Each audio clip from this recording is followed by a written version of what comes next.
Welcome to this week's Down Home with Tina. I'm your host, Tina Thompson. I have with me a fella from the Ohio Department of Natural Resources. He is wildlife officer, always out making sure folks are doing the right thing, I think. I don't know. We're going to find out. Tony Zerkle is with us with COVID-19 and this pandemic. We just don't know exactly what some folks are doing these days. And Tony, how are you? Doing very well, thank you. Are you guys out and about? Have you been doing more at home? Has it been something that you just take calls as they come in? You know what I mean? Because I know that you go out, that's your job. Yeah, good question. To be out there.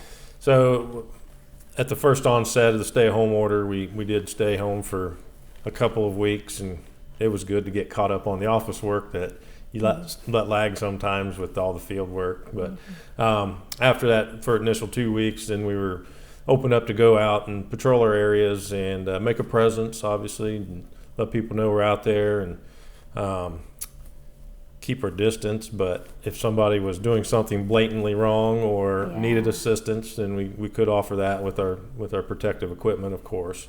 But and at this point, we're being proactive on enforcement. We're out there at our areas. Our areas are being very well used.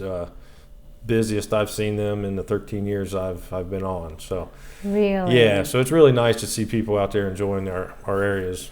I'm really glad to hear that they are as well, but it's abiding by the rules of the ODNR Wildlife Division. And what do you want to tell folks just to be aware of and the rules to follow that might be the ones that are the mostly broken rules? Yeah. How do you say that? Yeah. Yeah.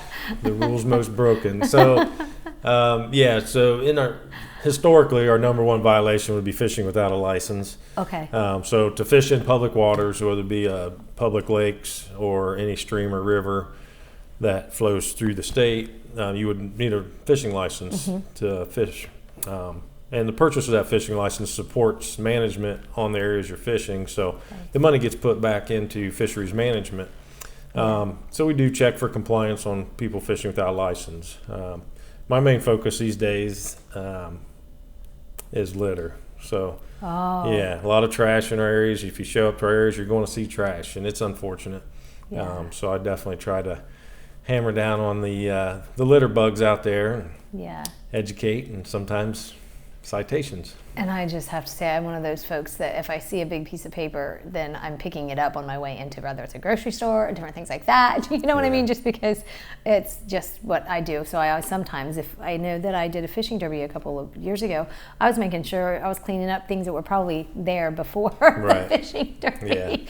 I was always taught, and maybe it's a military thing, you make it better than what it was. You leave it better than what it was when you got there if you possibly can. So that's really cool. Do you have the opportunity for folks to purchase fishing license online? Yeah, so our website, there's a link to the purchase site. Okay, good. wildohio.gov will get you to our website, and then right there on the home page you'll find the purchase license icon. So let's talk about the website, Tony. So it's a good resource for what the Division of Wildlife has to offer. You might have general questions about wildlife. You can get a lot of the answers there. You can look up species information and learn about those foxes that are in your backyard or your neighbor's backyard, or the rabbits and things like that. So, but then also on our website, interactive maps of all of our wildlife areas, public areas you can go to fish, hike, hunt. And they're all open. They're all open, right? Yeah, they're public lands, open to all for use. I just love it. They're not just for fishermen and hunters or trappers. They're also for Ohioans and even non-residents. Our areas are really getting used a lot right now with kayaking. A lot of our lakes and streams are popular for kayaking right now. So. What is one of the biggest rules that are broken when it comes to kayaking, just so folks are aware to be careful with that? The biggest one I concern myself with checking is your PFD, personal flotation device. So if you're in a boat or a vessel on the water, you need to have a life jacket or a PFD for every person on board the boat. So that's my main safety concern. Does that have certain criteria that it needs to meet? Yeah, it has to meet U.S. Coast Guard standards. So if you buy any life jacket at a retail store, they typically have stamped on them U.S. Coast Guard standards. Okay, so this is something that I have seen more than once or heard of by just close friends of mine, and it's the baby bunnies that I don't know if they're just out there all over the place right now, baby bunnies, but when they're mowing and things like that. I know a friend of mine was buying a house, and the people she was buying it from said, oh, we've got a couple of wild baby bunnies, and she took them in and she was trying to raise them. Oh, no, there was no nicing, taming these, and they were babies. Yeah. But they were not friendly, Tony. Right. Yeah. What do you recommend for wildlife? That's Baby another deer, good example. fawns, A good example of what else is on our website. There is an icon that says "Leave Wildlife Wild." So the best thing you can do for a wild animal is to leave it in the wild. That's its best opportunity to survive and thrive. A lot of times when people remove them from their natural setting, they're doing them a disservice. Many animals like rabbits and deer, fawns are left unattended intentionally by the doe. So she only comes and feeds that fawn a couple times a day. Okay. So that she's not around attracting any predators. So it's common to see a fawn by itself. And then rabbits, they only need to nurse once a day. So they usually do that at night. So typically you find a nest of bunnies, the mom will come back leave them that be. evening. So even if it's been handled in any so accidentally a few years back I had a bunny nest in the yard, and my dog found it, and she carried one around the yard until I saw something's not right. What do you have in your mouth? And of course she dropped it there. It was fine. That's what I was going to put it back in the nest. That's what I was going to ask. The nesting of the bunnies, can it just be out in the middle of the yard somewhere, or is it usually in flower beds or brush or anything like that? Absolutely. So or all of the above? All of the above. Yep, you're exactly right. They don't need much to hide in. The doe, she'll dig a little burrow in the ground, a little bowl shape, about the size of a cereal bowl, and then she'll pull fur and place in there and grass, and when she's done, it'll be flush with your lawn. So just let them be, because Mama's going to be back. Yes. All right. If you see them out and they're outside the nest and they're real young, just put them back in. Okay, they should do their thing. So what about wildlife, like sightings of the bigger animals, not the cute little bunnies that we find? So the bear. On our website, we do have a wildlife sighting report. Okay. So a variety of species. So bald eagle, active bald eagle nests. We just completed a census of the eagle nests in Ohio, and it was published. You can find that information on our website. Okay, nice. So people can go see them too, right? Well, I mean, as long as it's on public land. Oh, because they're usually high up. Is there certain areas where they nest? Like, is it near water? I remember hearing that at one time. Typically eagles will nest near some source of water, whether it be on a river or a large lake. Here in Lancaster, Alley Park, there's a nest down around the gravel pits in the park setting there. Okay. So, but if you go up to Lake Erie shores, you're probably going to see an eagle. So their numbers have increased. It's a huge success story. Nice. In Ohio. So if you see an injured bald eagle, what do you recommend folks do about that? So injured animals, injured, orphaned, you can call 1-800-WILDLIFE. Okay. Right now, our phones are sometimes manned and sometimes folks are working out of the office. So we do have a link or information for our website. They like you to email. They'll respond to you the same day typically. So be patient if you don't get somebody on the phone live right now, but in the future that will be the case. So. Anything else that you want to share? I do have a question that I do have to ask you, but it should only take about a minute. But do you have anything else that we wanted to add that I haven't I would like to touch asked? on the injured and orphaned animals. Yes. Leave them where you found them is the best option. But if you know for a fact one's been, orphaned, mother hit on the road or whatever. We do have resources as far as wildlife rehabilitators that can take those animals in and do the best thing for them. So don't do it yourself. You cannot do it yourself. It is illegal. So, you must be a licensed rehabilitator to take in wildlife. What is your... I sometimes I forget to ask my guests, your favorite down-home moment. What I mean by that, do you have anything from when you were a kid, even as an adult, that you just love to do, or a favorite memory that you would like to share with folks? So yeah, I imagine the reason I chose this profession was being outdoors and fishing and camping and So I can remember back to my first experience of really good fishing. I was camping with my grandparents, and they did not fish. They had no fishing line, no hooks. I grabbed a paper clip. I found some fishing line on the bank from those litter bugs, probably, and I caught fish. So that was a really good moment that just stuck with me. Successful things. That is really awesome. Thanks for sharing that, Tony. What is your website one more time? wildohio.gov. Right. Okay.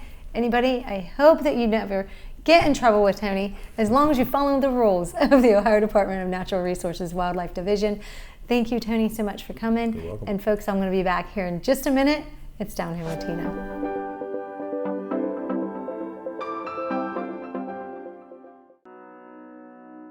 The Frankie Smith Funeral Home and Crematory in Lancaster and the Johnson Smith Funeral Home in Baltimore have a long and wonderful history of serving our community.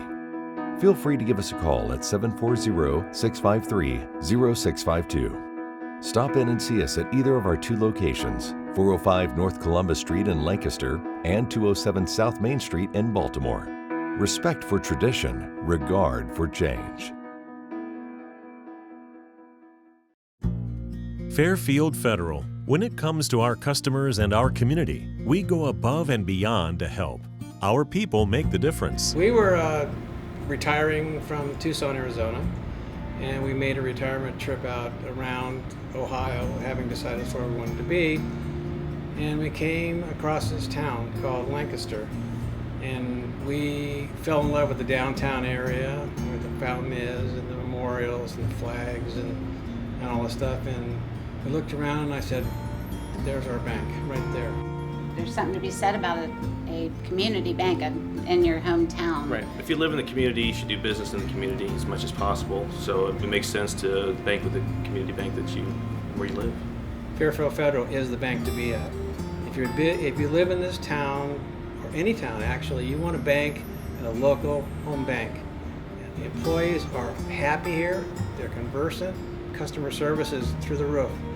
There's nothing more you could ask for. Personal or business banking, whatever you need, we take it seriously because we know you do. Stop by today at any of our 3 locations and see why the difference is clear. Fairfield Federal Savings and Loan specializes in banking that revolves around you. Member FDIC, Equal Housing Lender.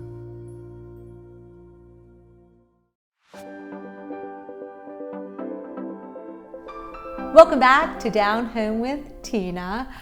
I have sunglasses on because I thought when I looked in the mirror and I saw them that they were just fun. And when I think of fun, I think of friends. And the sunglasses that I have on my face were given to me by a friend of mine by the name of Janet, but not Janet Muralt, who is with me with sunglasses on. And she always has sunglasses on. And we were joking because her sunglasses always match. I grabbed these because they are my daughter's, given to my daughter, because our mutual friend Janet, who I met through you, likes to give sunglasses as gifts. We always get sunglasses. Yes, yeah. And she gave me a pair for my birthday and said, oh, you know what? Give these to Em, my daughter. And I thought, they were in the car and I thought they looked like fun today. So I just thought we'd start the segment out with some fun glasses. It's a sunny day. It's a happy right. sunny day. It is a happy sunny day. Janet Muralt, welcome back to this show. Thank you for having me. I love this. Is just going to be great because we're going to talk about blinds. You are the owner of Colony Classics and Interiors. I am. And you were on before to talk to me, and you said this is okay to discuss because I had a malfunction with my, believe it or not, folks, once again, a malfunction with my wardrobe a couple of weeks ago when I was in the studio. And Janet, after I went to her shop to talk about blinds, had told me as I was walking out of her shop that I had a hole in my pants. And I was like, oh my gosh, once again, Josh and the fellas at the studio were probably like, that's Tina. That's just who she is. And then last week, if you all missed it, I did a show and I talked about me leaving hair color. And you decided those are Tina moments. Oh, well, that was definitely a Tina moment. Janet moment was her first time on the show here. And I had the green screen at that time. It was when the show was fairly new. It was one of the first few of them. Right. And you wore a floral dress, right? It was a dress. It was yellows and greens and blacks. Little itty bitty bitty speck of green, but And you can't wear that. I had a small black jacket over top of it that had like a lace applique on the back. And it was very, very nice. Yeah, appropriate, I thought. But then we were told that you had green in your dress and it would pick up from the green screen. And that kind of made it a little bit of a challenge with your wardrobe. Yes, it did. So what did we do in order to make it work that I thought day? for a while, because I'm in the fashion field and I used to model years ago, and I used to had to put outfits together in certain ways. So I thought, okay, I said, Tina, I'm just going to turn this on backwards. So I took my jacket off and just put it on backwards, and we clipped it in the back with, what did we use? Hair clip? Did we have hair clip or clips something like that? Yeah. Yeah. Nobody Looked knew. perfect. It did. Nobody would have known the difference. It looked really nice. We did the show. And to date, it is one of my Facebook posts that's the most views on the show. And little did people know that it actually was her Dressed sweater to impress. jacket on backwards. Yes, it was awesome. to So impress. anyways, you bringing that to my attention about the hole in my drawers, once again, I just laughed. But what it does take me to was, I was there at your gallery that day because I was picking up some blinds that I had purchased because I got a new house. And with Down Home with Tina, I love to share with folks about different tips and different things like that and decor. And one of the services at Colony Classics and Interiors, Janet, that is something that you offer. You offer custom blinds. Yes, we do, and now is a really great time to think about any kind of blinds for your house because of the sun and the heat. I mean, we've got 90, 95 degree days, and it's streaming in your windows and heating up your house, and the blinds are a perfect way to cut your utility bill. Yes. Make everybody comfortable. Yes. Absolutely. There's all kinds of styles. I could not get my sample out of my pleated shade and cellular shade, but those are fantastic. Because that's a big, it's a big huge book, sample book. but they look like a honeycomb shell or cell. And there's mini blinds. We don't do much of the aluminum mini blinds anymore, but now we do the wood blinds, which are the faux woods that the styles and the designs and the colors are phenomenal with these. They look gorgeous in your house. Yeah, and that's what I'm doing with my upstairs. Yes. And then we have a new style that this is different styles. They are roller shades. I fell in love with these. They are cordless. They have wands. You can line these. You can have them unlined. You can have privacy. You can have just an open weave that lets a little bit of it in. Yes. These, I bet you I've got 200 designs made out of these. And then for those people who don't want to really use shears anymore with their formal shades, these are like a sheer blind, which you can open them up, maybe. You can open these up, and it's a sheer.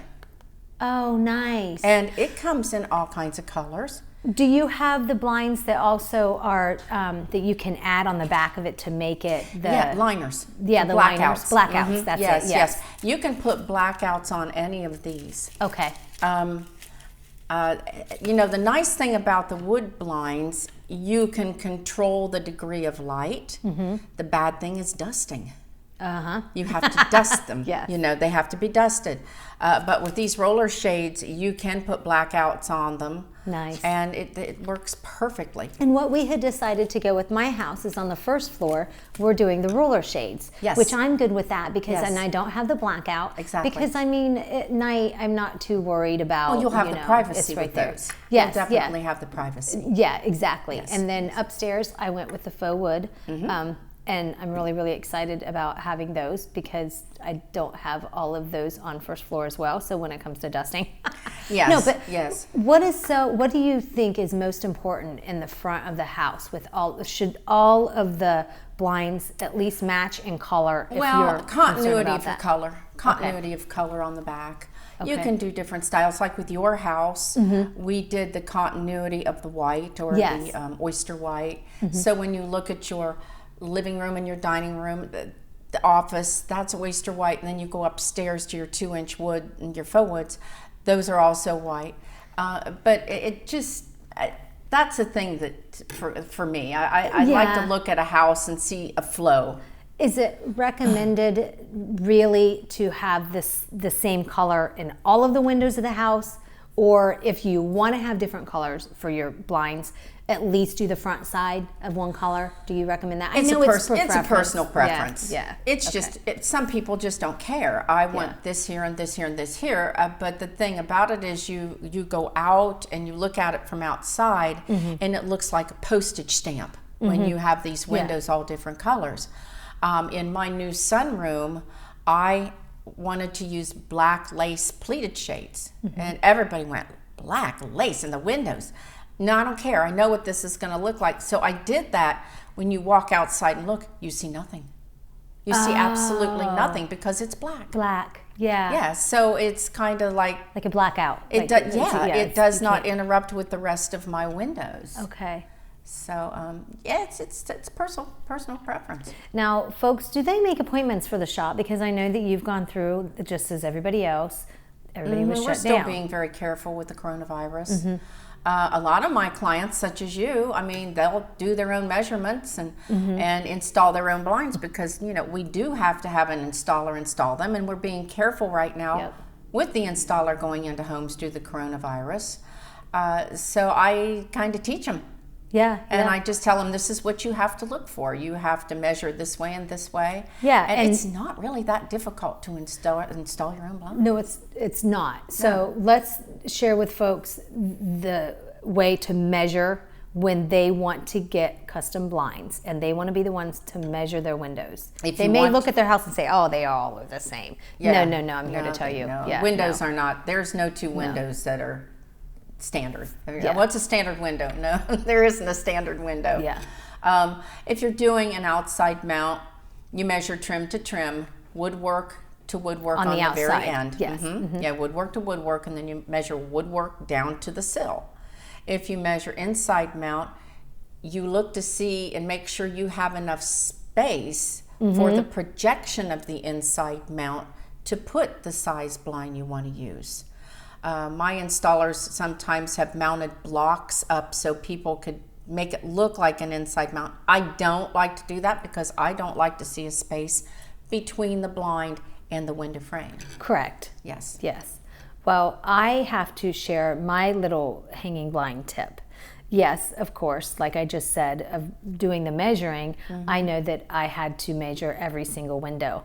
And folks, I have a lot of windows. How many windows did I end up? You had a lot. 12, we had 12, 13, 14. We had 14 windows. Yes, yeah. we had 14. And I didn't even do the little window in the kitchen because I figured that could just be a little valance or something like Right. that. But anyways, so what you need to do when measuring, and it's not on the outside and it's the inside. Yeah, well, And we it's- had the conversation when you were measuring. We were on the phone, and if yes. it's an inside mount, you have to measure 3 different places Oh, for yes, the thank inside. you. have That's to right. measure the very top, Yep.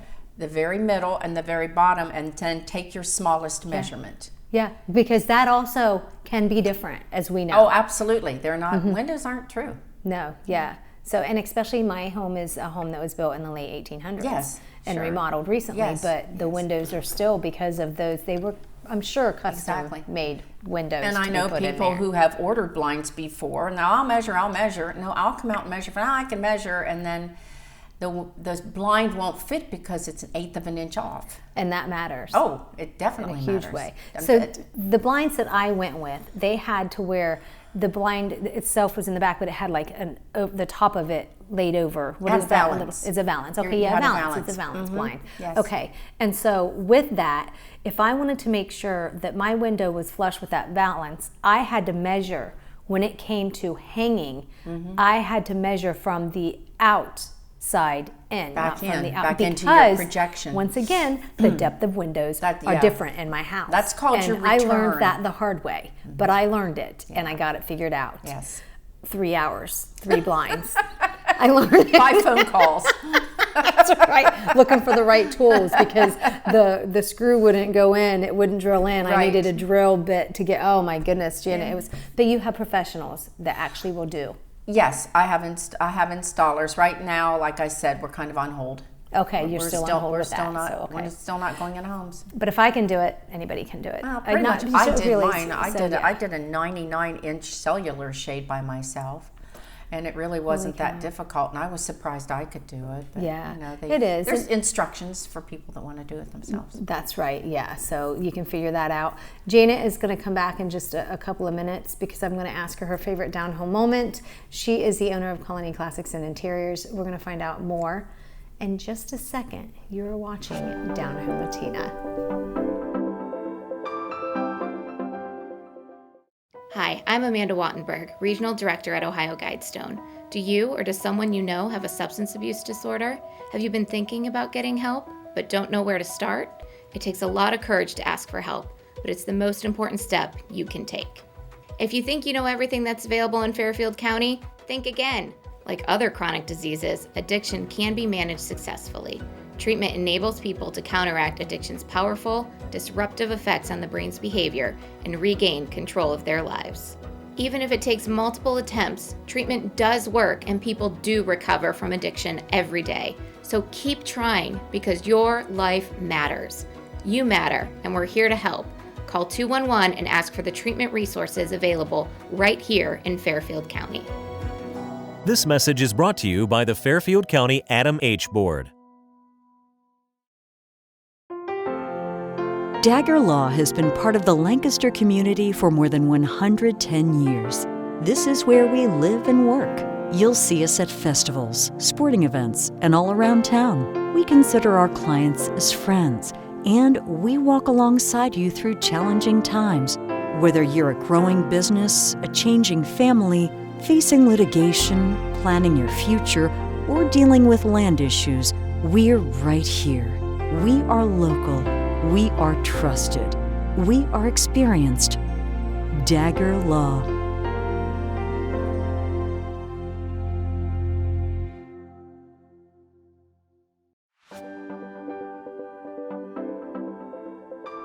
It's Down Home with Tina. It's Tina Thompson, and with me is Janet Muralt. She is the owner of Colony Classics and Interiors, located over on High Street. 602 North High Street. 602 North High, you heard her.